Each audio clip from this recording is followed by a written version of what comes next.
In the past 5 years since I became a legislator, it's been a nightmare. It's the case for me, for many in the education sector and in the community. You know, C.Y. Leung was a conceited person, and he caused a lot of grievances in the community in terms of human rights, the rule of law, freedom of the press, and so on. We suffered regression on all these fronts. And then in terms of education, politics comes first. And then C.Y. Leung will shamelessly say that he's been adopting meritocracy, but actually he's not striving to make improvements, so we all suffer. So I think in the past few years, probably the darkest period in our history. What's fortunate is that C.Y. Leung did not run for re-election. Carrie Lam became the chief executive. After she won the election, she said, there's a serious rift in the community and there are many grievances. My first task is to mend the rift and address these grievances so that we could all walk forward together united. That's what she said. And this morning I heard from a TV interview by Jasper Zhang. She's continued to say she wanted to mend the rift. She did point out an important issue here in Hong Kong, that is rift and grievances. Many people in Hong Kong are unhappy. The happiness index is probably at its lowest in Hong Kong. So we hope, of course, that Carrie Lam could turn things around and put Hong Kong back on the right track. But can she really do it?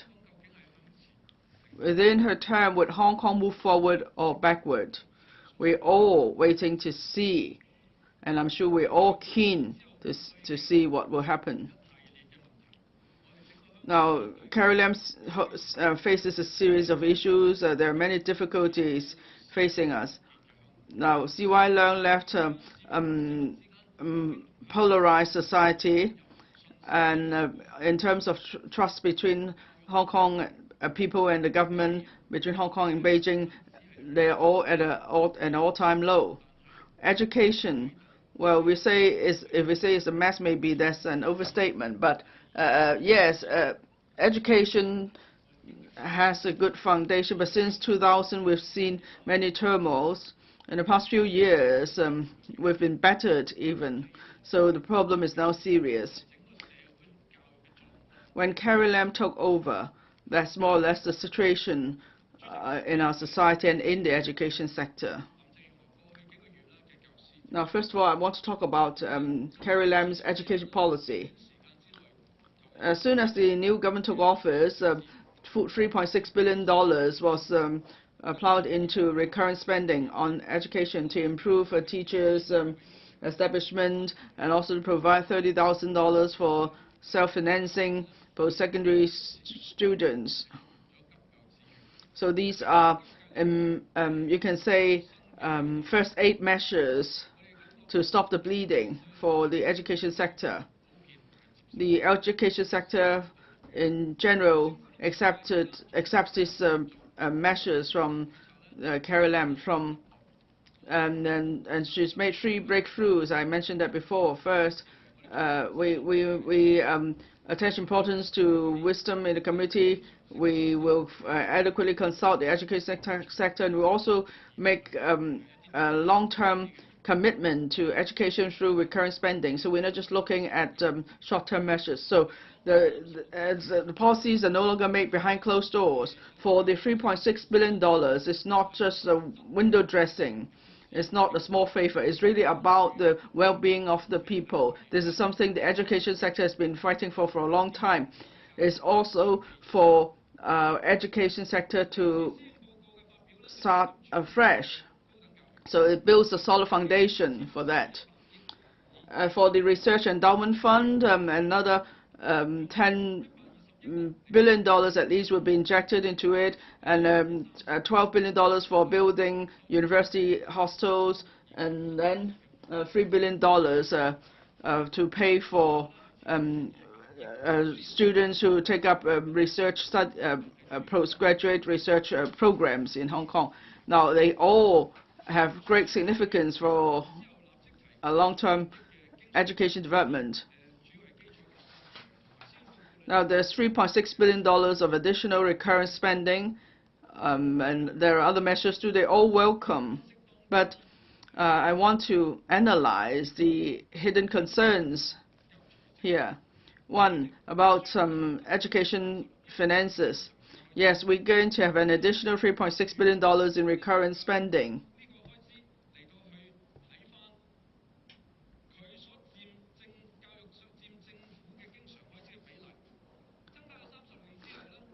But look at it, but that $3.6 billion only means a 1% increase. It was 22.1% of total government recurring expenditure before, and now it's 22.2%, so it's just an increase of 0.1%. But when Stewart Leung took office, education accounted for 23% of total government expenditure. Now, in 1997, it was actually 23.3%, so this is still a low. The current figure is still low. If we compare ourselves with other countries, the expenditure on education as a percentage of local GDP has only increased by 0.1% after taking into account the $3.6 billion. It's just 3.5% of GDP. The mainland has exceeded 4% some years ago. They have achieved a breakthrough. And after increasing it by $3.6 billion, we're still at a low level. We lag behind, far behind developed countries. Mr. Carrie Lam talked about 4.8%. It's a big gap between 3.5% and 4.8%. Whether you compare it horizontally or vertically with ourselves in history or with other countries, there's still much room to catch up. Catching up is not just to make the figures better. There are genuine needs for further injection of resources. I have been advocating that for the coming 5 years, we should take 2 steps.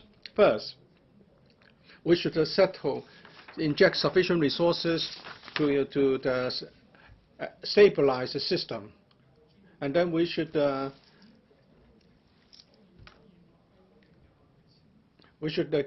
allow the potential in the education system to be realized. It's not like a person who's been very sick, who's been starving, and now this patient has to go forward. What should we do? The patient should be given nutrients and sufficient rest, and then he can start to move forward again, and then in the hope that he may become a good athlete in the future. But all these would be gradual. But of course, we're not talking about a sequence of action. Some of the actions can take place in parallel. We are not. We compare favorably with other education systems around the world. The question is, what are we doing? How are we achieving? Have we been able to invest properly in terms of resources? And also, what's the initiatives in the policy address? It seems that the momentum has weakened on the part of the government compared with 3 months ago, 6 months ago, or the time when Mrs. Carrie Lam won the CE election, especially in the primary and secondary education sector. Very few initiatives are on kindergarten, primary and secondary schools. The only significant measure is the air conditioning of schools. This will become the standard equipment and facility for the schools, and subsidy will be granted. Well, I have asked for this for years, and now it's a success. when the school campus is handed over to the school operator, there's no air conditioning. All the air conditioners and the electricity bills are paid by the school. In other words, are paid by parents. Now, finally, air conditioners come as part of the standard equipment. It's a piece of good news, albeit a belated one. But air conditioning for schools is just a small aspect in improving the school campus environment. Actually, there are more important issues. Some members have mentioned the teachers' establishment, whether it can be further improved. Student to teacher to ratio, student ratio, can it be improved? And what about the pay scale for kindergarten teachers? Nothing about these is mentioned in the policy address. We are concerned about a number of matters. 3 months ago, we had a rather good experience. We achieved some breakthroughs. First, there was a proper consultation, and there was the leveraging on collective wisdom. But now, this spirit has weakened in the policy address. The core problems faced by the education system were not addressed. And the excuses are there will be more studies, research, and so on and so forth. But these are straightforward issues, such as the teacher-to-student ratio, which can be improved immediately. And there is also a slippage in the commitment on long-term things. At first, it was $5 billion. Now it's $3.6 billion in additional expenditure. We expect something about the remaining $1.4 billion in the policy address, but there was nothing. So maybe that illustrates diminishing the commitment for the long term. I think we have seen some improvement in our communication with the government. The secretary is here. We are in constant and regular dialogue. I think a further step should be taken, and that is the formal consultative and policy formulation mechanism should take on board views from the wide spectrum of our opinion in the education sector, and there's, of course, room for further improvement. And thirdly, if we value views from different quarters, then the TSA or BCA, which is something the government eagerly promoting, it's been suggested that it will be resumed. Mrs. Carrie Lam proposed the shelving of it, and then there was a review. But there has been no proper consultation. The consultative committees are not representative enough. The questionnaire survey has been criticized as misleading or leading, and some of the members are alleged to have conflict of interest.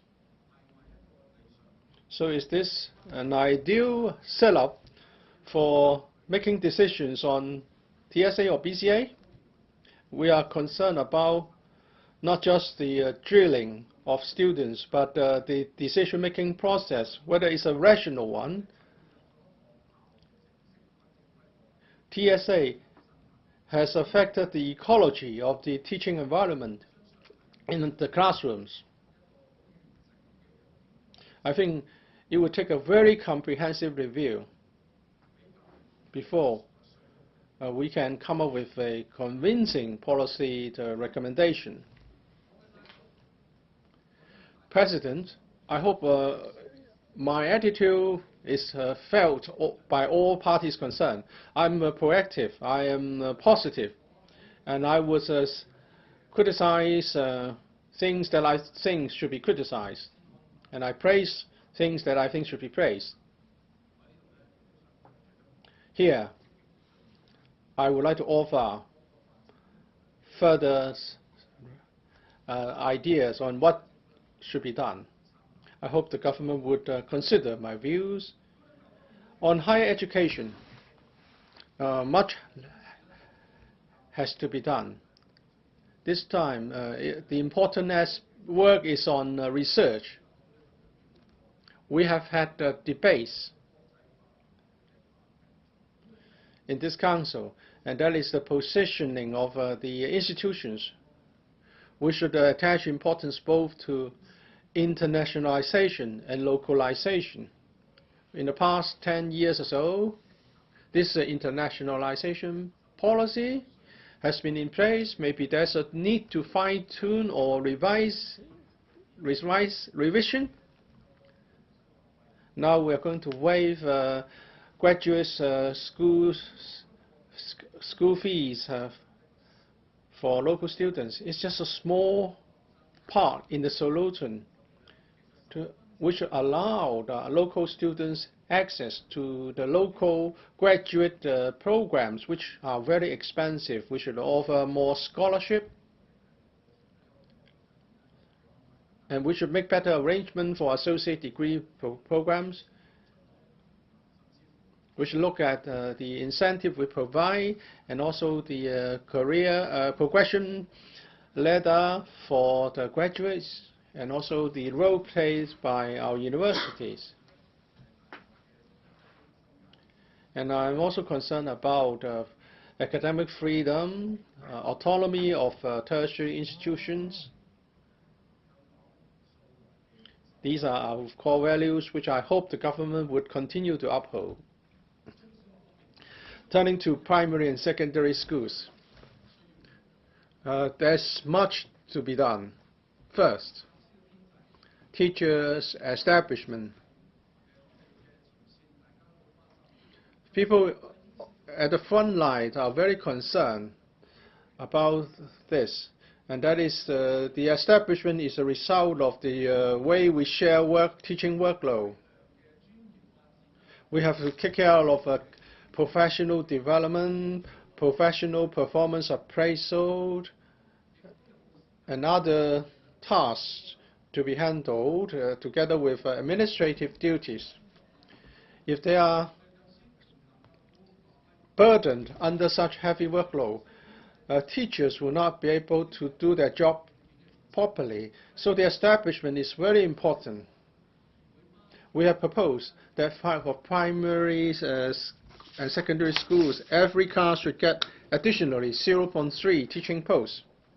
We have already increased it by 0.1. We hope that the gradual approach can be adopted. We're not saying that this should be achieved at one go. We should progressively moving towards providing additionally 0.3 teaching posts. This should be a priority. The teachers' establishment should be dealt with first. Next year, we will take a serious look at whether we can have another another increase of 0.1 in establishment. The teachers and the principals are generally in support of this consensus. If we have to compete for resources in the system, well, we're not going to get anything. So this must be the priority. Second, graduate teaching post. As I've said, is a straightforward matter. After the adjustment, 60% of primary teachers are graduates, and 80% in the secondary school are graduates. But basically, all teachers are graduates. So why don't we offer them graduate teaching posts? Again, this should be achieved gradually. There should be gradual improvements, so that the teachers doing the same job should receive the same pay. It's a question of equity for teachers. Thirdly, apart from software, we have to look at the hardware. Many school campuses are dilapidated. and some of them are not equipped with a hall or music room or library. We have matchbox, a school campus in housing estates. In other parts of Hong Kong, there are substandard campuses. They should be redeveloped, or the school should be relocated, or there should be school improvement works carried out in situ, or we should step up repair maintenance. We should do this for all schools. And I've also looked into the installation of lifts. This has to do with whether we have violated the spirit under the Disability Discrimination Ordinance. Campus improvement work, especially for those substandard ones, so that they are on a par with other campuses,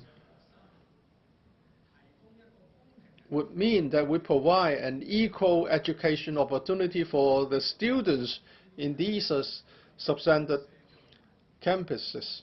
It's not a question about campus, it's about students' education quality. Now, apart from school campus teachers, we also are concerned about students. What should we do to our education system to prevent students from committing suicide? How can we stop that? I hope that the government will face this issue and admit that student suicide has to do with our educational system. We don't suggest that this is the only or the direct correlation, but it is at least an important factor. One important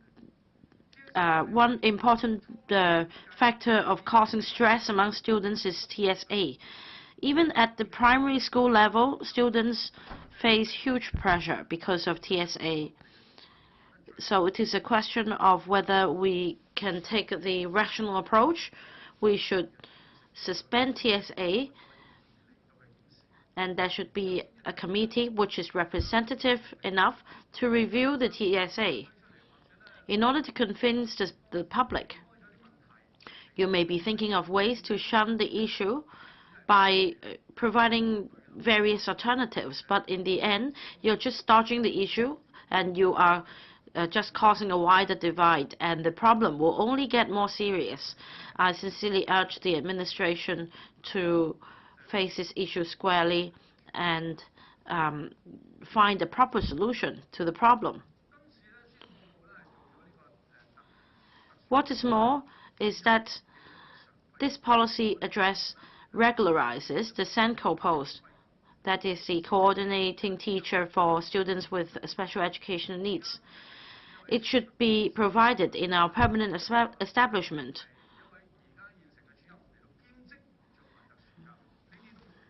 It is not desirable for form teacher to take up this SENCO post.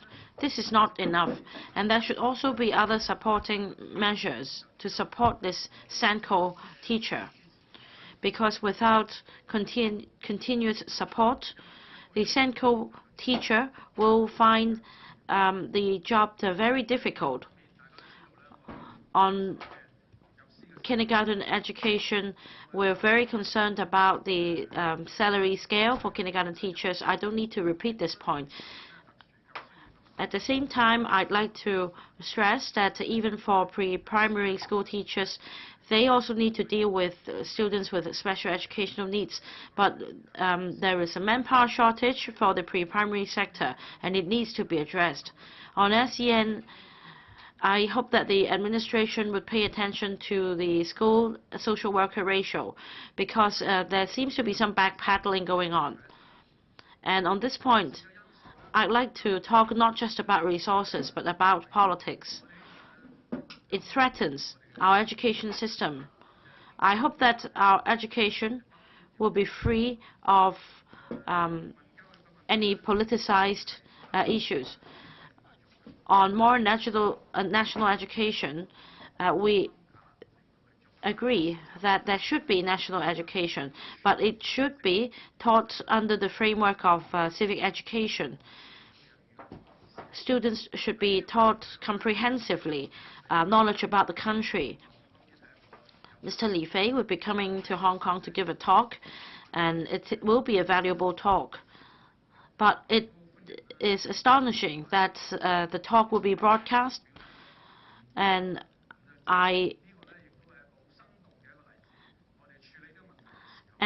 the government has responded very swiftly to views expressed by the community.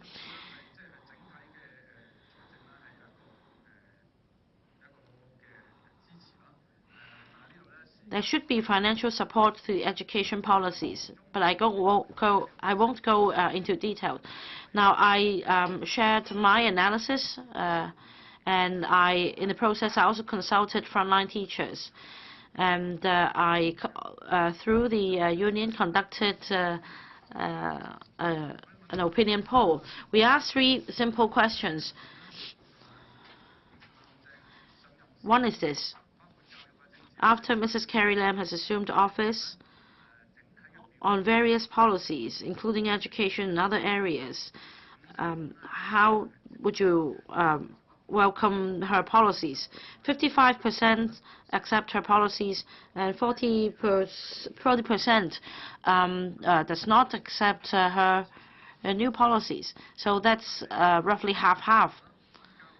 Now, on education, the question is this: do you think that Mrs. Carrie Lam's education policies represent an improvement? 70% agree or strongly agree. 25% disagree or strongly disagree. So Carrie Lam's administration has shown improvement on education policy comparing to C.Y. Leung administration. Last question: would you accept the education policies laid out in the policy address? Over 60% accept the policies, but 35% are not in agreement with the policies in the policy address. So we need to be fair. We do see a lot of improvement in the government policies in the past 6 months, and there are also concerns. We hope that through full cooperation, the whole community will be confident in our education system, and we will continue to proactively offer our views and comments, and this is the attitude I will continue to adopt.